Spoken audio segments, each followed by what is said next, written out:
In this lesson, we learned about setting up and solving equations and inequalities. In this video, we will focus on reviewing inequalities. In math, a number line is used to visualize sets of numbers and their relationships to each other. We say one number is greater than another number if the first number falls further to the right on the number line. We say one number is less than another number if the first number falls further to the left on the number line.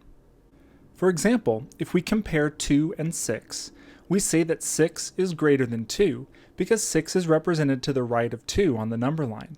We can use notation to shorten the phrase 6 is greater than 2 by drawing an arrow opening towards 6 and pointing towards 2. Inequality symbols always point to the number that is less and open towards the number that is greater. We can also say that 2 is less than 6 because 2 is represented to the left of 6 on the number line, and we can write this using mathematical notation as well. When comparing two positive numbers like this, some people refer to the one further to the right as more positive, meaning further from 0 in the positive direction. If we compare -4 and 1, we say that 1 is greater than -4 because it falls to the right on the number line, and -4 is less than 1 because it falls to the left of 1 on the number line. If we compare -5 and -3, we say that -3 is greater than -5 because -3 falls to the right of -5 on the number line, and -5 is less than -3 because -5 falls to the left of -3 on the number line. When comparing two negative numbers like this, some people refer to the one further to the left as more negative, meaning further from 0 in the negative direction. Number lines are also useful for keeping track of sets of numbers that meet certain requirements. Consider the statement x is less than 4. As x varies, we want to think about and record the values that make this statement true. Let's pick some specific values as x increases. Starting with x equals -6, we consider whether the statement -6 is less than 4 is true. It is true, so we will record this value on the number line as part of the solution set. We let x increase a bit to x equals -4.5, and this value also makes the statement true. We let x increase again to x equals -2.8, which again makes the statement true. So we record this value on the number line. X equals -1 also makes the statement true, so we record this value. We let x continue to increase and think about many potential values. X equals -0.5, 1.25, 2, and 3.7 all make the inequality true, so let's record those values on the number line. Every number represented to the left of 4 on the number line makes the statement true. As we continue to increase the value of x, when is the inequality no longer true? X equals 3.95 makes the inequality true, but x equals 4 does not. Nor does x equals 4.5, or x equals 6. These values are not less than 4, that is, they do not fall to the left of 4 on the number line, so we do not record them as part of our solution set. Every number represented to the left of 4 on the number line makes the statement true. In order to represent this, we highlight all values of x less than 4 by bolding that portion of the number line. Numbers greater than or equal to 4 are not included because they do not make the inequality true. Therefore, this is the number line representation for the values of x that make the inequality, x less than 4, true. Now consider the inequality x is greater than -2. The inequality is false for all numbers that fall to the left of -2 on the number line. It is also false for x equals -2. For example, let x equal -3 and check whether or not -3 is greater than -2. In other words, is -3 to the right of -2 on the number line? It is not, and therefore we do not record -3 on the number line because it is not a solution. The inequality is true for all numbers that can be represented to the right of -2 on the number line.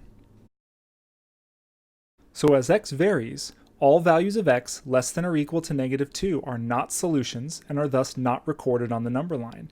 However, values of x greater than -2 do make the inequality true and are thus highlighted on the number line. Note that we used an open circle at -2 because this value does not make the inequality true. It's a boundary point though. Any value of x greater than -2 does make the inequality true. If we were to change the inequality symbol to say that x is greater than or equal to -2, then -2 does make the inequality true. Therefore, we would include it in the highlighted region by filling in the circle.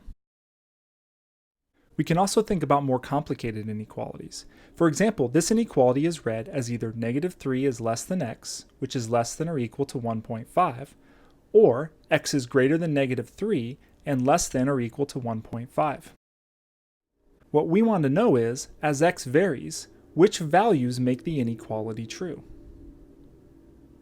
We can think about this as two inequalities combined together. The first is the inequality -3 is less than x, which describes the values of x to the right of -3. The second is the inequality x is less than or equal to 1.5, which describes the values of x at or to the left of 1.5. The values of x that make it true must make both inequalities true, which includes the values of x in the overlapping solution regions. Let's look at some values of x and see why they are included or left out of the final solution region. If x equals -4, then the first inequality is false because -3 is not less than -4. If x equals 0, then both inequalities are true, which is why x equals 0 is part of the highlighted region. If x equals 3.5, then the first inequality is true because -3 is less than 3.5, but the second inequality is false because 3.5 is not less than 1.5. Let's conclude this video by looking at two final examples. Consider the inequality 2x is greater than 4. To begin, let's just think about 2x as some number. Then this number has to be greater than 4. But what values of x make this number greater than 4? Let's try a couple.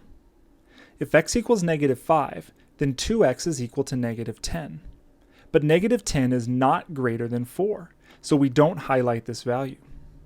If x equals -1.5, then 2x equals -3, which is also not larger than 4. If x equals 2, then 2x equals 4, which is still not larger than 4. However, once x becomes larger than 2, 2 times x will be larger than 4. Thus, 2x is greater than 4 when x is greater than 2, and so the shaded solution region highlights all values of x greater than 2.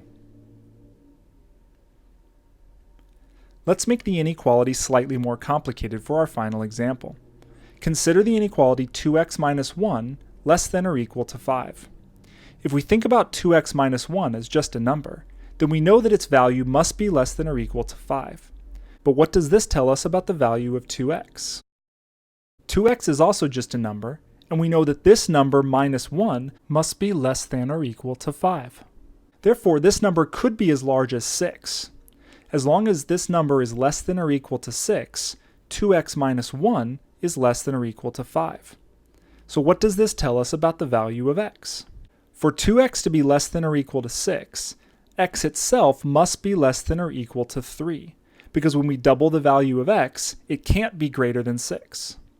Therefore, the highlighted solution region includes all values to the left of 3, and including 3. These are the values of x that make the inequality 2x minus 1 less than or equal to 5 true.